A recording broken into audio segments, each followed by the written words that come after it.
The Pakistan Army says the unfortunate rise in violent incidents on both sides of the Pakistan-Afghanistan border is meant to derail the Afghan peace process. In a tweet, the military's media wing said Pakistan believes that both the countries deserve peace and progress. It said Pakistan and Afghanistan will jointly defeat spoilers of the peace process. In a speech on the 13th of August, the military's media wing spokesman, Major General Babar Iftikhar, pointed to India's involvement in destabilizing peace in the region. Pakistan ने अफगानिस्तान में अमन की बहाली के लिए भरपूर किरदार अदा किया और उम्मीद करते हैं कि वहाँ रिकन्सिलिएशन प्रोसेस की कोशिशें जल्द कामयाब होंगी। एक हालिया यूएन रिपोर्ट में हिंदुस्तान में दहशतगर्द ग्रुप्स की मौजूदगी की निशानदही की गई है।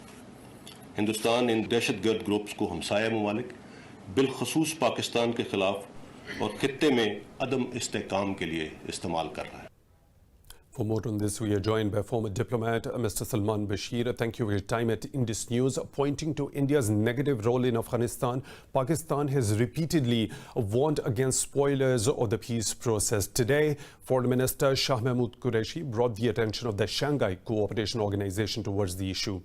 So why is India trying to sabotage the peace process aimed at ending the lingering conflict in Afghanistan? Well, I think Foreign Minister Shah Mahmood Qureshi made a very succinct statement at the SCO. And he's mentioned possible spoilers within and from around Afghanistan. And I think the clear reference was to the negative role India has continued to play. And I think it is important that this forum, the Shanghai Cooperation, of which both Pakistan and India are members, together with China and Russia significantly, were to create the necessary consensus, political consensus at a regional level, which is very much needed at this point to support the process for peace and stability in Afghanistan. India has been negative because they have used Afghanistan as a sort of a base to create trouble within Pakistan by supporting these militant elements who have carried out acts of sabotage and terror in Pakistan. So it is a sort of an encirclement policy that the Indians have followed, for which Afghanistan becomes of some use to them, but that is at a very high cost for peace and stability and unity. Mr. Bashir, experts say India is the principal backer of Afghan President Ashraf Ghani after his controversial victory in the presidential elections. They believe India was behind Ghani's reluctance to abide by the peace deal, including the prisoner swap agreed in the US-Taliban deal. How do you think President Ashraf Ghani's role in the peace process has been? Well, Ashraf Ghani is still the president, and I think Pakistan has done everything, to have a good communication line with him and his government.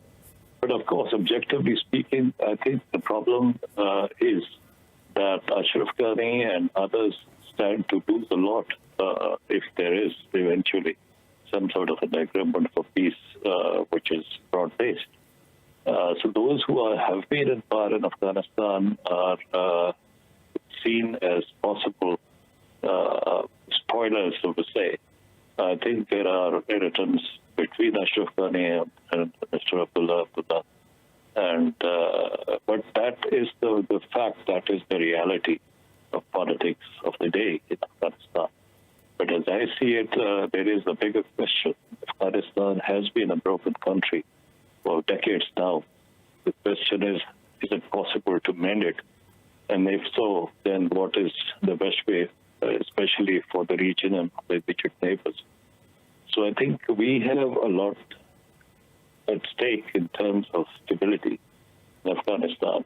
And one thing that I think ought to be sort of highlighted in this is the question of development and socio-economic progress of Afghanistan, because without a firm economic foundation, it will be rather naive to assume that we could have durable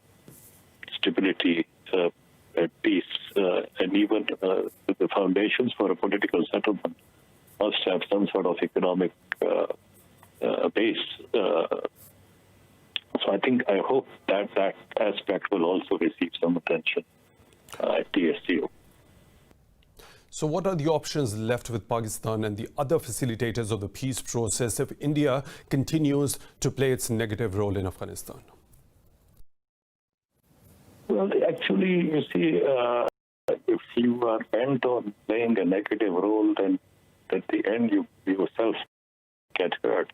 And it is quite clear that by adopting a certain negative and rather hostile attitude, the Indians have succeeded in isolating themselves within the region, generally speaking, broadly speaking. So it's high time that India realize that this sort of an attitude, which is hegemonic, which is based on arrogance, which is based on certain notions of India as a regional global power, do not carry any resonance and are in fact resisted by the states of the region and the people of the region generally. Mr. Salman Bashir, former diplomat, thank you for joining at Indus News. I really appreciate that.